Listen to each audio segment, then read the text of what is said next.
Hi guys, happy Tuesday and welcome to the morning after. I am coming out to you today from Charlotte, North Carolina. I've never been in North Carolina before, so this is very exciting for me.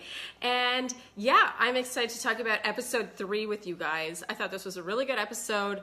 I don't have a lot of beef with the men in general so far. It's more with the show and their milking of questionable drama and making it seem a lot more dramatic and legitimate than it actually is. But I cover that more in my Flair recap. Today I will go in chronological order as I always do in my videos.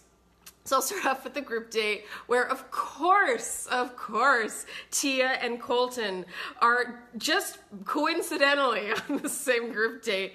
I mean, we knew this was gonna happen. I wouldn't be surprised if this date was formulated around their previous relationship. That would not surprise me at all. And if they just ended up flying all the girls in just to have Tia and Colton in the same room on this date.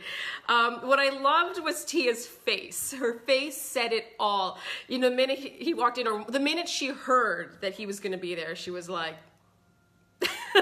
you could tell that she was like, it never ends. And I'm not talking about him. I'm talking about production, obviously.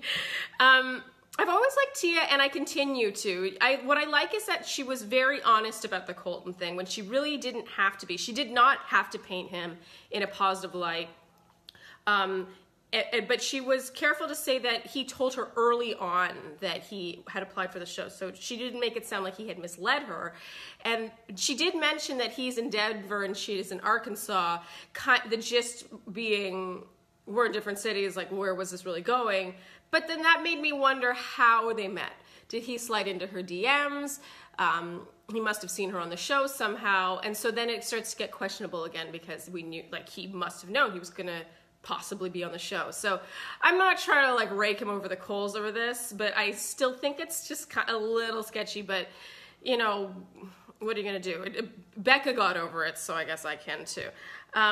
Oh, finally, my favorite thing that Tia said was she admitted, she was so honest. She admitted that, yeah, he probably did expect or want her to be Bachelorette. And this is to Becca's face. So that is some like brutal honesty. And I, for one, appreciate that in my girlfriends. So I loved that she did that with Becca. Okay, in the evening, the David Jordan thing continues. I think Jordan's entertaining. I can see how he would be, like, he would get irritating to live with. But I think that David was way too mean. Way too mean. He insinuated that Jordan was there to boost his modeling career, suggesting that Jordan's modeling career was, you know, flagging or in need of boosting. And it's just not necessary to be that scathingly mean. I think you can be annoyed by people's behavior, but to sort of go into possibly how well they do at home is not, I think that's going too far. That's, yeah, that's below the belt in general. So, yeah, David. I mean, we all know what happens to David, so I feel bad saying that, but I just thought he shouldn't have done that. And the big surprise on this date is Jason. Oh my God, I could not believe this kiss. And she had just forgotten his name earlier that day. This kiss gave me goosebumps. Like, I can't believe I'm saying that. And I don't say that over many kisses. I really don't. I think the last time I was this wowed by a kiss was like on JoJo's season, there was like a yoga date or something. And I think it was with Chase, surprisingly. But yeah, this was one of those kisses where I was like, I could feel the chemistry. I could feel both their surprise through the TV that it was as good as it was. So Jason's my new dark horse. I'm rooting for him. I'm on cloud 9 over Jason. I couldn't believe it. It really caught me by surprise.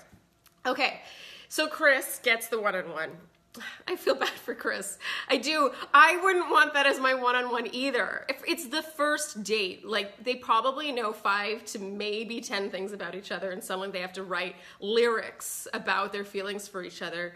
It's just too early for a date of this kind, and I mean, I get that it had a nice, you know, it came around in a nice way because he overcame his insecurity and his fear about being vulnerable and all that stuff, but it was I felt bad for him. He did a great job. And of course, Chris reveals that he wrote a letter to his father a few years ago, you know, seeking to have him in his life, and he was shut down completely and never got a response. And like, when I heard that, I was just like, of course he got this date. Like, that's so sick. But I am praying the producers didn't know about that when he was chosen for this date, but I doubt it. And in general, Chris really grew on me on this date. I found him a little bit holier than thou, you know, with the whole chase thing, and a bit too suave on night one. But it's like his imperfections and that vulnerability that made him, you know, made him more likable, and he definitely grew on me a lot in that date.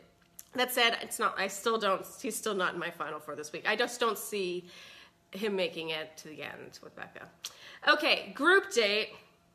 I was so impressed by how athletic these men were. Oh my God. And some of those tackles were really like really violent. And Clay, oh my God, I know he's a professional football player and objectively I realize that, but he was so unbelievably good. And it's always interesting to see someone in their element when you've gotten to know them as a person. So like objectively, I knew that he did that, you know, in his hometown package, we got to see him playing a little football, but seeing him actually on the field was like really crazy. Just having gotten to know him, pardon me, as we have.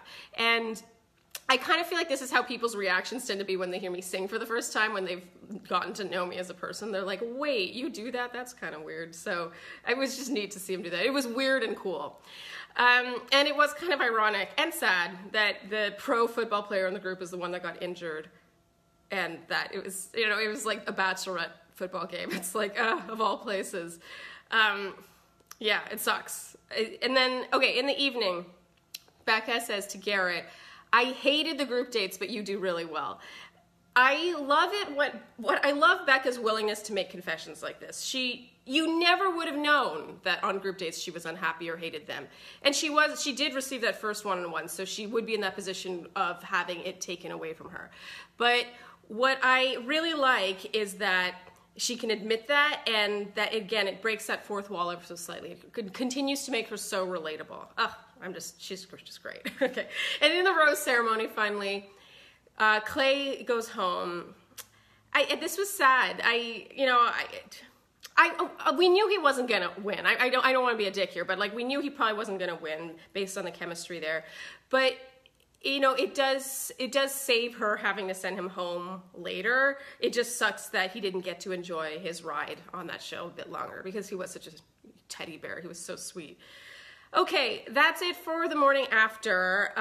Be sure to check out my Flare recap, which is coming out in a bit, and my Pretty Pandas recap, because I have a lot of breaking down to do. There was so much stuff. There are so many gifts that have to be made for this episode. It's going to be delicious. So, yeah, be sure to check out those recaps, and I'll see you next week on the morning after. Bye.